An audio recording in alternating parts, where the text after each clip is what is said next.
राहु हेउची एक अशुभ एवं शक्तिशाली ग्रह। ताहा कौनसी भी प्रभाव को शुभ हो बा अशुभ हो ताकू द्विगुणित करि देइथाए। सेही राहु दीर्घ 18 मास पई तांको राशि परिवर्तन करियाकू जाउचंती। तो यहा फलरे वृष राशि व्यक्ति माननकू कौन सबु शुभ अशुभ फल मिलिब तांको पई राहुंक गोचर किभଳି रहिब से विषय आज आम डिटेल्स रे आलोचना करिबा। नमस्कार, मु सुभाषिष पुंथे स्वागत करुच्ची मो यूट्यूब चैनल को। 18 मे 2025 रु नहीं 5 डिसेम्बर 2026 जाए दीर्घ 18 मास काल राहुंकर प्रभाव वृष राशि व्यक्ति मानकर पाई किपरि रहिबो दशम भाव रे गोचर करिवा द्वारा ताहा आज आमे एई वीडियो रे आलोचना करिवा डिटेल्स रे। से विषय तो डिटेल्स रे आलोचना करिवा ता पूर्व सामना भली गोटे रिक्वेस्ट करिया चाहिए कि जो मैंने भी एजाई चैनल को सब्सक्राइब करना सब्सक्राइब करंतु आ पाख थिबा बेल आइकन को मध्य प्रेस करंतु जाद्वारा कि मु आगु को जहाँ भी किसी वीडियो देवी ता नोटिफिकेशन आपण मानकु ठीक समय मिल जिवो।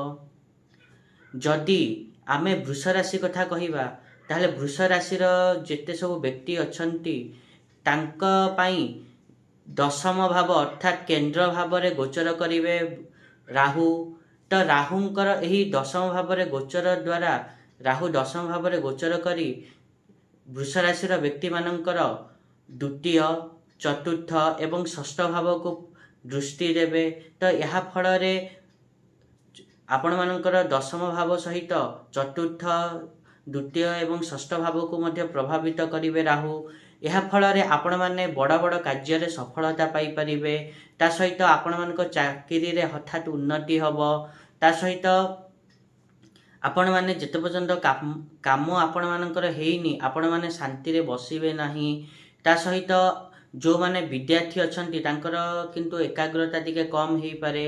एवं जो माने फ्रेशर पिला अर्थात जो माने सांगे सांग कॉलेज रु पास आउट हेइचंती से माने तांकु जदि चाकरी दरकार ताहले चाकरी खोजिया पई बहुत परिश्रम करिया पड़िबो। बहुत संघर्ष धाँ दौड़ कला पर ही ताकु चाकरी मिल पारिबो। ता सहित यह मध्य अछि कि तांकर कुसंगरे मध्य पड़ी पारंती। सेति पई विद्यार्थी मानकु कुसंगरु टिके दूरे रहियाकू पड़िबो, सावधान रहियाकू पड़िबो।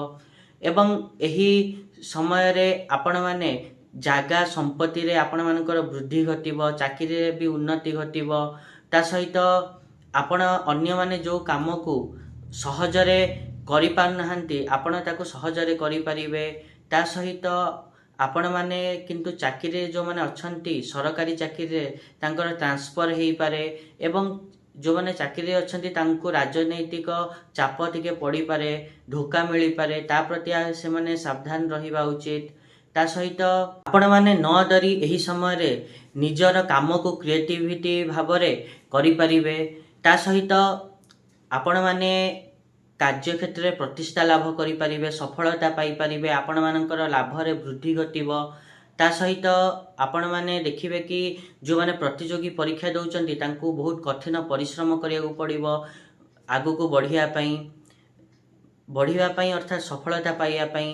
राहु एही समय रे आपण माननकू जो माने वृष राशि व्यक्ति अछंती तांकू सी अलसुआ करि पारंती, मानसिक अशांति देई पारंती। ता प्रति आपण मानकू सावधान रहियाकू पड़िबो। ता सहित जो माने आईटी क्षेत्र रे अछंती सेमानको पई बहुत बढ़िया समय रहिछि तांकर योग्यता प्रदर्शन करिया पई। ता सहित आपणको आपणको काम रे प्रशंसा मिलिबो। आपण माने परिश्रम करी कार्य क्षेत्र गोटे भल स्थिति को जाई परिबे। ता सहित आपण माने जदि रबर मेटाल क्षेत्र रे व्यवसाय करचंती ताहले आपण मानक पई बहुत भल रहिबो। जदि विदेश रे काहा सहित व्यवसाय करचंती ताहले ता विषय भल रे ठीक रे बुझी बाजी ही व्यवसाय करंतु नहले धोखा मध्य मिली पारे। ता सहित आपण माने कर जो राहु द्वितीय भाव को दृष्टि दउथिबार आपण मानक धन जमी संपत्ति रे वृद्धि घटिबो। चतुर्थ भाव को दृष्टि दउथिबारु आपण मानक सुख भूमि भवनर सुख रे वृद्धि घटिबो। किंतु मातांक स्वास्थ्य टिके खराब हेई पारे, घरे टिके अशांति हेई पारे।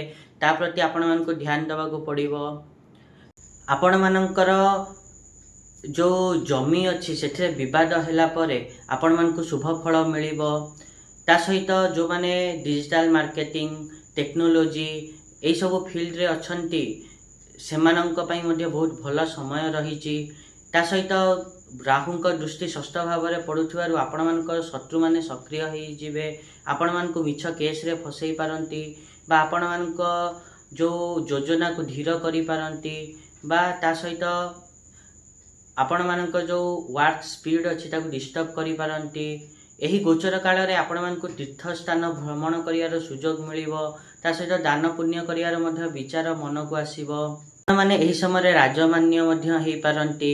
ତା ସହିତ ଆପଣମାନଙ୍କର ଯେଉଁ ଷ୍ଟାର୍ଟଅପ୍ ଯେଉଁମାନେ କରୁଛନ୍ତି ତାଙ୍କ ପାଇଁ ମଧ୍ୟ ବହୁତ ଭଲ ସମୟ ରହିଛି।